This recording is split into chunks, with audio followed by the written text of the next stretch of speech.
Hello and welcome to the Arizona Liberty Podcast. I'm your host, Neil in Arizona. Today is Tuesday, April 8th, 2025.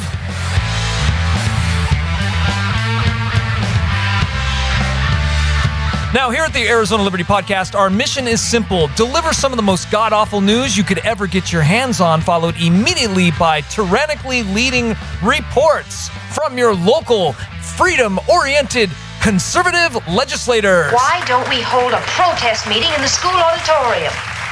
But never fear, our goal isn't to ruin your day, it's to give you something to go home with.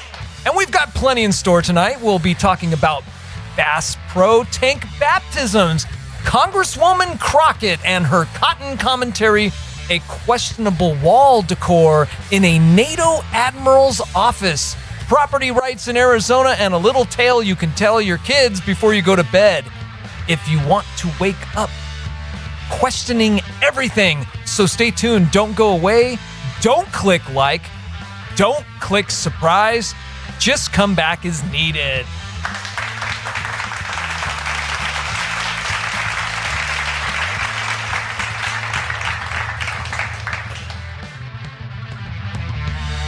In Alabama, a man has pled guilty to several misdemeanors after launching what can only be described as the most spiritual cannonball in Bass Pro Shops history. George Owens, age 43, reportedly drove his pickup into a light pole with his wife and 6-year-old son still inside the vehicle before entering the store, stripping completely naked and cannonballing into the aquarium.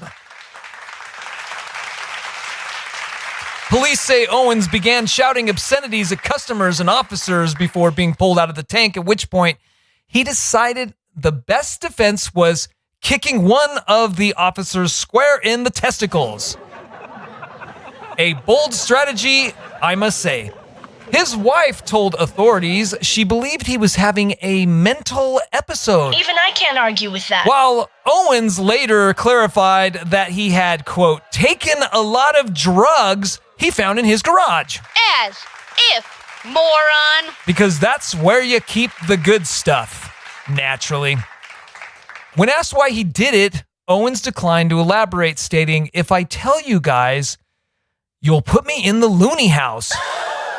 Which, respectfully, George might already be implied.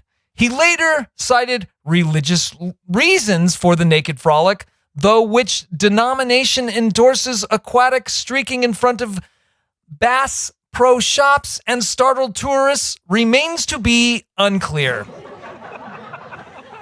Owens will now be participating in Veterans Court and entering a treatment program, and if he completes all successfully, his charges may be dismissed.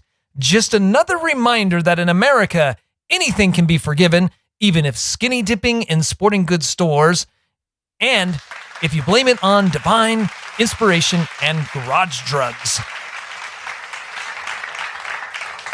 Congresswoman Jasmine Crockett made waves this week after standing in a Connecticut church explaining why we shouldn't deport illegal immigrants. Her reason? Well, we done picking cotton.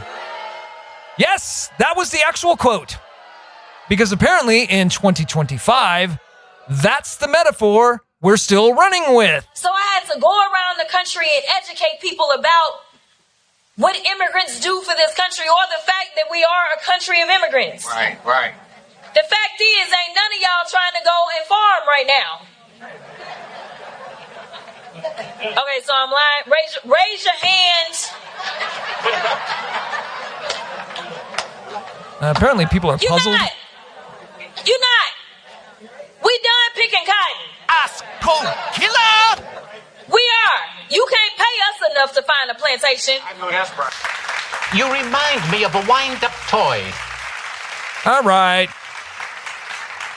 Let's unpack all this. First of all, black folks, at least in Arizona, are definitely not worried about cotton picking in 2025. Nobody's standing out in the field like it's 1863 saying, man, I hope somebody else handles this harvest. No, if anything, you'll find somebody behind the wheel of one of those big, beautiful, air-conditioned, cotton-picking driving machines, grinning from ear to ear, saying, "Oh, baby, let me drive." Couldn't agree more. Second, immigrants are not cotton pickers. They're not props in some weird, guilt-laced TED Talk from a coastal politician trying to cosplay as the oppressed. Here in Arizona, we actually know our migrant communities. We work with them, we share food, we raise kids in the same schools, and yes, sometimes we dazzle them with our absolutely horrific Spanglish. Some migrant workers do work in agriculture, picking lettuce, melons, and other mighty fine vegetables out in Yuma in the Imperial Valley, but guess what? Not every immigrant is doing that. Many of them are electricians, small business owners, cooks, builders, and parents just trying to keep their families afloat. We don't generalize, we don't reduce, and we certainly don't assign them to cotton fields in our heads so we can feel woke about it. Totally agree. Now, Crockett's comments, they're not just cringe, they're absolutely insulting. They reflect this growing trend within the Democrat Party, becoming the party of the coastal elite, looking down their noses at everyone between New York and LA, and while that, they're trying to tell us that they care. I'll waive my secret ballot long enough to tell you that I have registered with the duly authorized and highly respected political party of the United States of America. We've got stickers and buttons and everything. Well, in Arizona, we care too. We just prefer to show it with respect, not like patronizing speeches and outdated metaphors delivered from a pulpit like a campaign stop at a failed Spike Lee remake.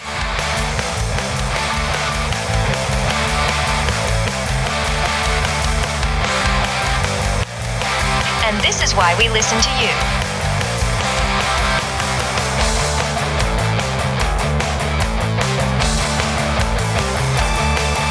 Even I can't argue with that. Couldn't have said it better myself.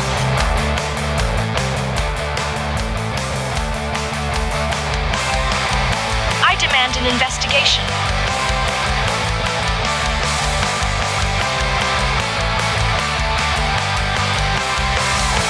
Oh, great! Another financial crisis. Vice Admiral Shoshana Chatfield of the U.S. Navy has been relieved of her NATO post for putting politics above duty. Now, for those of you who served in the military before 2016, this might sound like a rare event. Always correct as usual. But in recent years, political activism has crept into the ranks, and it's a trend that repulses most service members who still believe in what's called apolitical service. Chatfield, a well-known DEI advocate, reportedly refused to hang official portraits of President Trump and Secretary of Defense Pete Hegseth at the NATO Command Center, which is a direct break from military protocol. For those playing along at home, that's not optional. In the military, we have this quaint little concept called the chain of command. And posting those portraits is not about decoration. It's about respect for the office. But apparently, Admiral Chatfield believed her personal politics outweighed the basic expectations of leadership. Now look, she's entitled to her own views. But when you're in the uniform, especially in a command role, your loyalty is to the office, not your opinion, who's currently sitting in it. Refusing to acknowledge that, that's not principled resistance.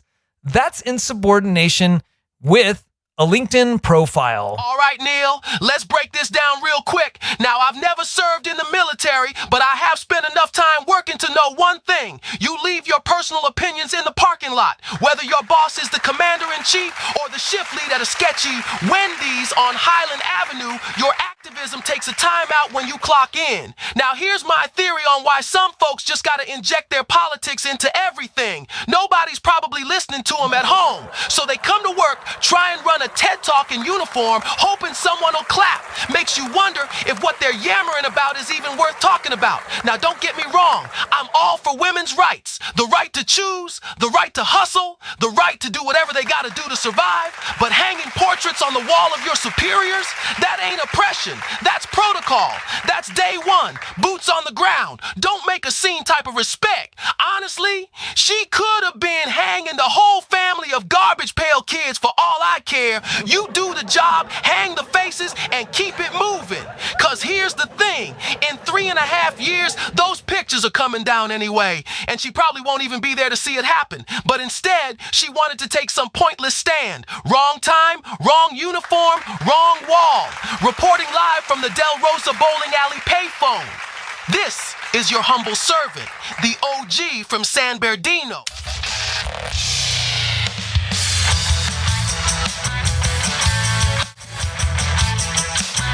Yeah, deal with Arizona? Listen, bro. I've been listening to your podcast for 3 weeks. 3 entire episodes. And you're out here acting like you're some kind of truth teller? You're not! As if, moron. You've got sound effects from Marlo Thomas and Jan Brady, and I don't even know who that is. You think that's funny, huh? Dude, Marlo is old. And she think you're stupid. I don't know what you're talking about. You think because you're smart some fake drum solo behind your rants and whisper into a cheek against a mic, but you're some kind of radio legend? Newsflash, buddy. You're not even on AM radio. Couldn't agree more. You think I don't know you're a fake? Think you're popular because you got 10 followers on Player? You're fooling no one. Also, what's your obsession with Deep Purple? You talk about Deep Purple like you're a founding fathers. My dad was in that crap. Just saying. So stupid you host your site on Tumblr, whatever. It's your podcast. Even I can't argue with that.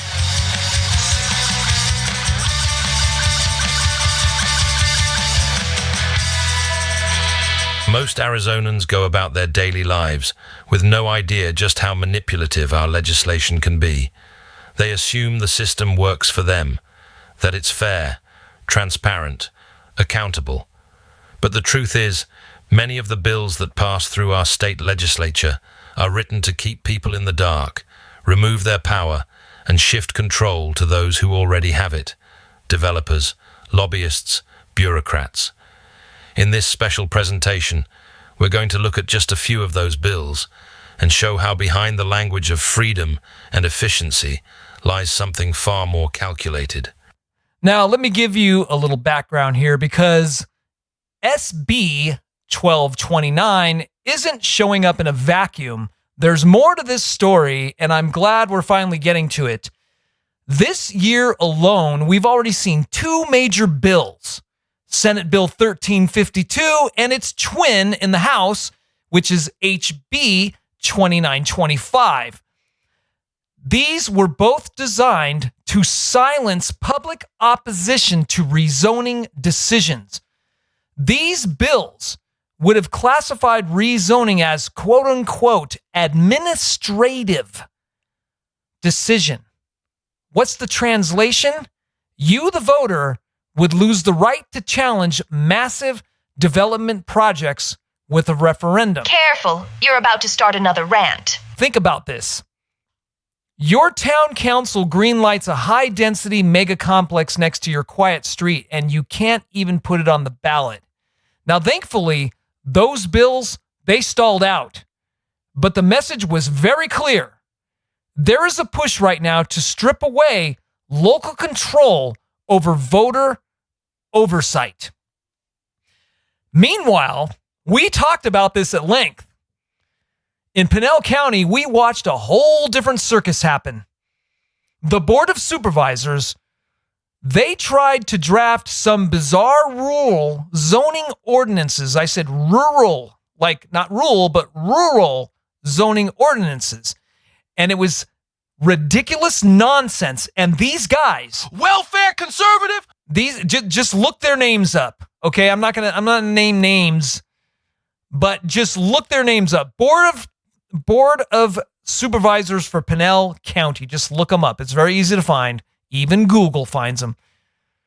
They wanted to limit things like how many chickens, ducks, cows, and horses you could have per acre. Now, they blamed their assistants. They blamed the clerks in the office. They literally said, well, the clerks in the office came and gave this to us and we just voted on it. So that means you are not a part of the picture. They didn't consider you one bit. If you live in Pinell County, your county board of supervisors. And I'm going to tell you something else about these county board of supervisors. Ever since that day happened, I haven't seen a county board supervisor over at our Pinell County Republican committee meeting since. These guys won't show their faces in the public anymore because they've been shamed. Over 100 people went down there and protested these guys, and rightfully so. And I do not trust them. And I hope you don't either. And I hope we run them out. Public funds junkies! Some of those people were good, what we consider to be good people, good friends. I won't speak to those people ever again. Never again. You're literally going to tell me how many ducks I can have on my property? 2 ducks per acre. That's what they said. So somebody sat down on a piece of paper and said, in rural Arizona, Pinell County, if you have an acre of property, you only get to have 2 ducks on that property. Somebody wrote that down on paper. Somebody gave it to another person, and then somebody gave it to another person, and then that person went to the county board of supervisors and said, firma aquí, por favor, please sign this piece of paper. And then they signed it. That's what they did. So picture that. So you move to this county, which like we did, we moved here for space and freedom, and now the county wants to tell you how many clucking birds you're allowed to have on your property. Now, of course, as we've said many a times, it fell apart. The locals pushed back hard. But again, the pattern is there. There is a pattern. Urban or rural, it doesn't matter. Bureaucracy always finds a way to insert itself, even where it's not wanted. Now, this brings us back to this bill, Senate Bill 1229. You know what they are? They're roaches. They're roaches. You ever had a roach problem before? You ever moved into a house or apartment complex or something that had roaches in it? And you're like, okay, I'm going to bomb. And then you bomb. And then a week later, they show up again. And then they kind of show up in different corners or whatever. That's what these politicians are. They're roaches. And this Senate Bill 1229, it's called the so-called Starter Homes Act. It promises, you ready for this? It promises housing freedom. No more design regulations. No more HOA requirements. Smaller lots. But the real story to this is not so simple. Do you think your Republican legislators are really going to sit there and oust homeowners associations? Are you kidding me?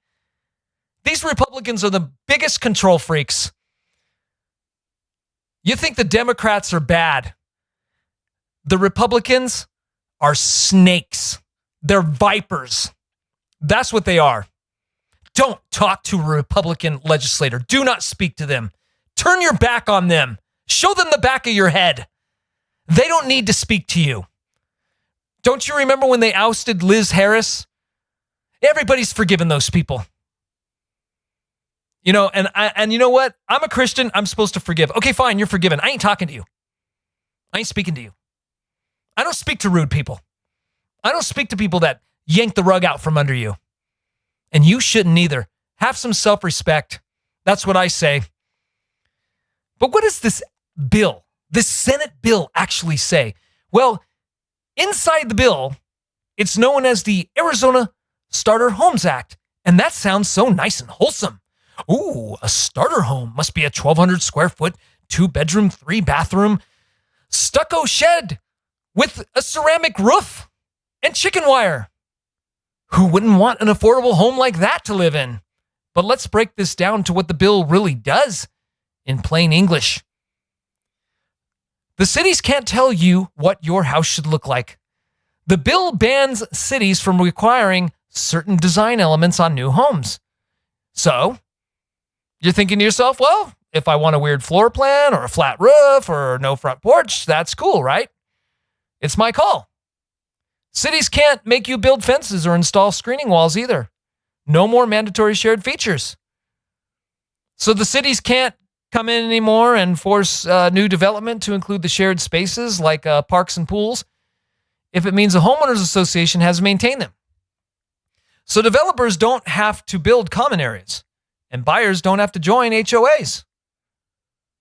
Unless it's federally required. Oh my God, the federal gods!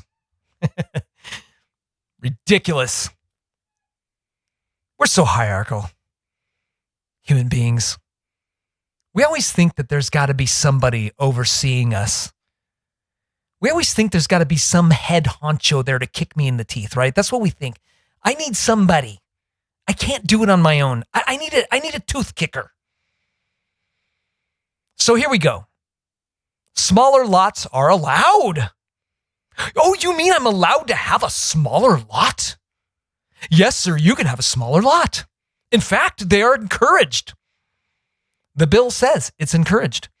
In new developments that are 5+ acres, cities cannot require lot sizes bigger than 3,000 square feet. Okay, there are houses. There are houses all over Mesa, Apache Junction, that are like 3,500 square feet. I've got a friend that lives in a 4,000 and something square foot home. He complains it's too big and too expensive in the summertime, and I understand. But that would be bigger than the lot.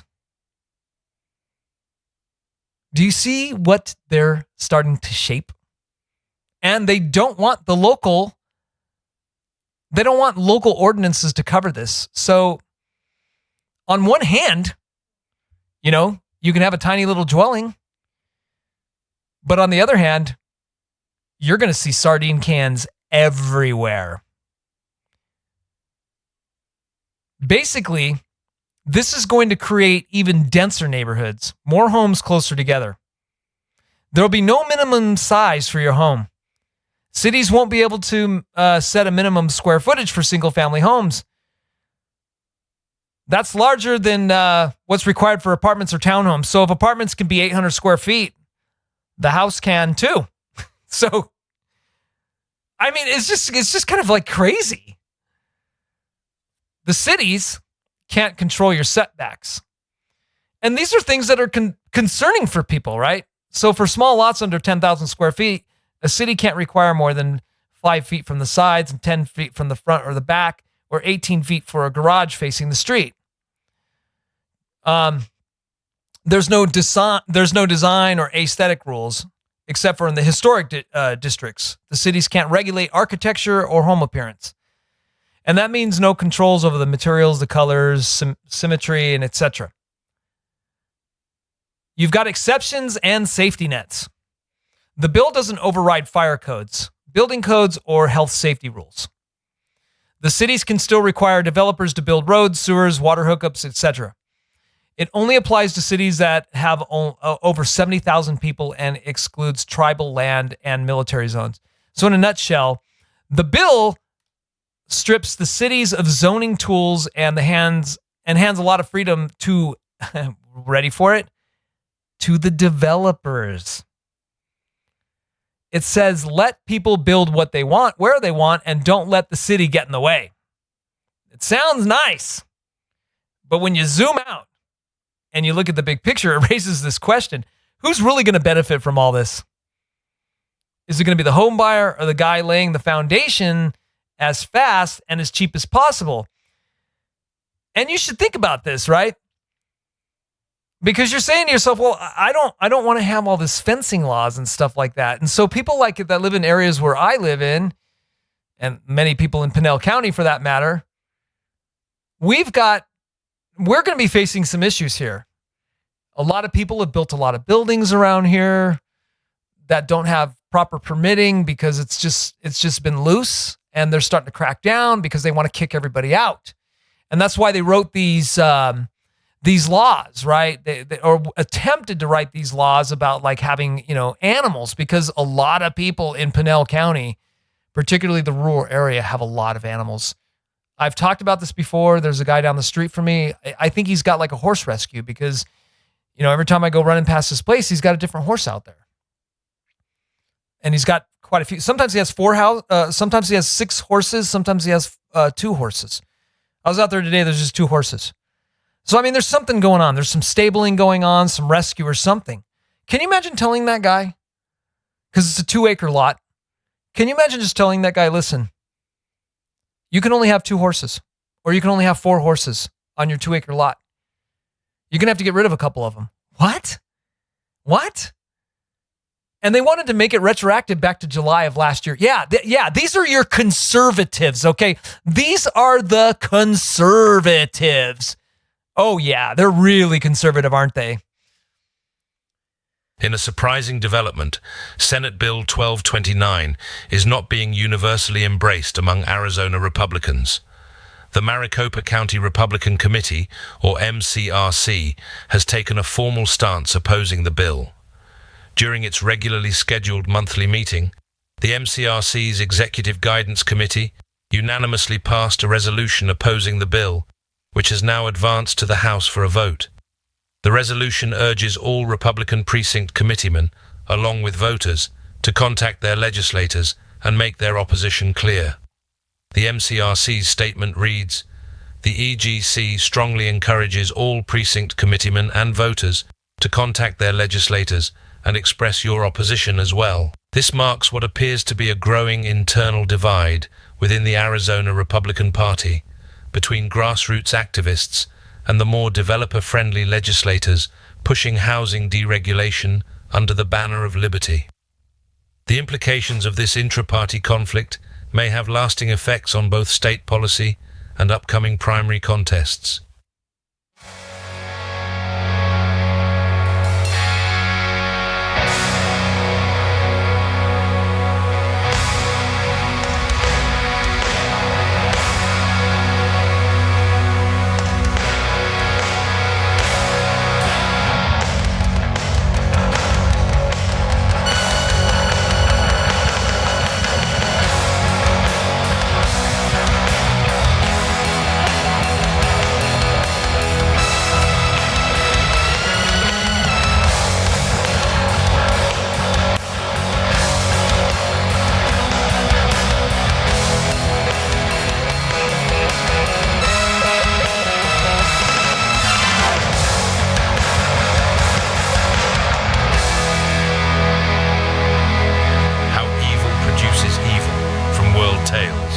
Extraordinary coincidence of stories told in all times, in all places, collected by Idries Shah. First edition, 1979, Harcourt Brace Jovanovic, Inc. In the form of the Pardoner's Tale, this allegory is firmly rooted at the very base of English literature, through Geoffrey Chaucer's Canterbury Tales, nearly 6 centuries ago. In its journey across cultures and continents, the tale reveals the evolving soul of every people who told it. In ancient India, it was a moral lesson. In Arabia and Italy, the central figure became Jesus, making it spiritual. In old Germany, it turned anti-Semitic. In Florence, it exalted the wisdom of a hermit. In Central Asia, the Sufi mystic Fariduddin Attar made it a Gnostic riddle, a gateway to the unseen. The version you are about to hear is from 16th century Italy, a story so enduring it would later inspire Hans Sachs's Meisterlied of 1547. A certain hermit was walking alone through a barren desert when he stumbled across an enormous cave. It was hidden, barely noticeable. He decided to rest inside, as there was nothing around but emptiness. But as he entered, he caught the bright reflection of light, and that light revealed an enormous treasure. Gold, piles of gold, gleaming, waiting to be taken. Now you would think the hermit would have thought about what to do with such wealth, but no. His instinct? Run. He fled as fast as his old legs could carry him, fear gripping him, not from gold, but from the temptation it presented. This wasn't about riches.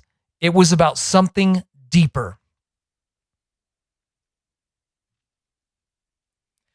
Now, out in the same desert, there were 3 robbers, living off of the land and stealing from travelers who were unfortunate enough to cross their path.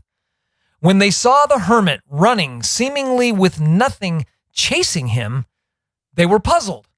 What could possibly make this man so frantic? They stopped him and asked him what was going on.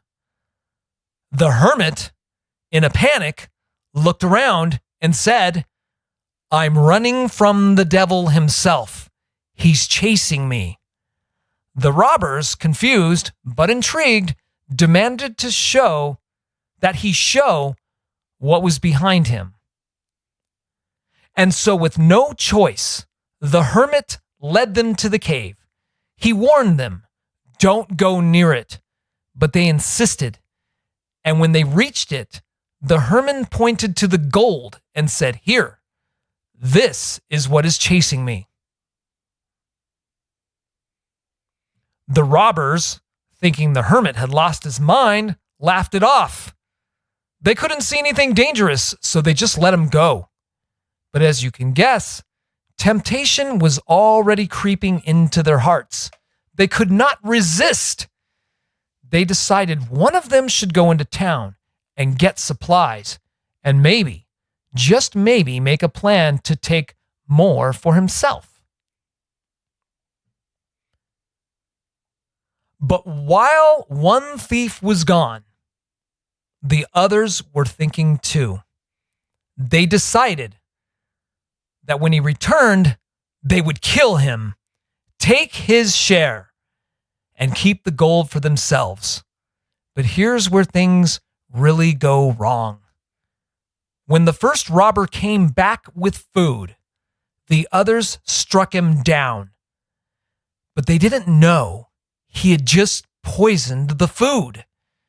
They ate it, and soon they were dead. Just like that, the gold, which was supposed to bring them everything, ended up bringing them nothing but death. The hermit knew what was coming. He understood that no good can come from such greed, and so the treasure remained untouched, waiting for someone else to fall for the same trap.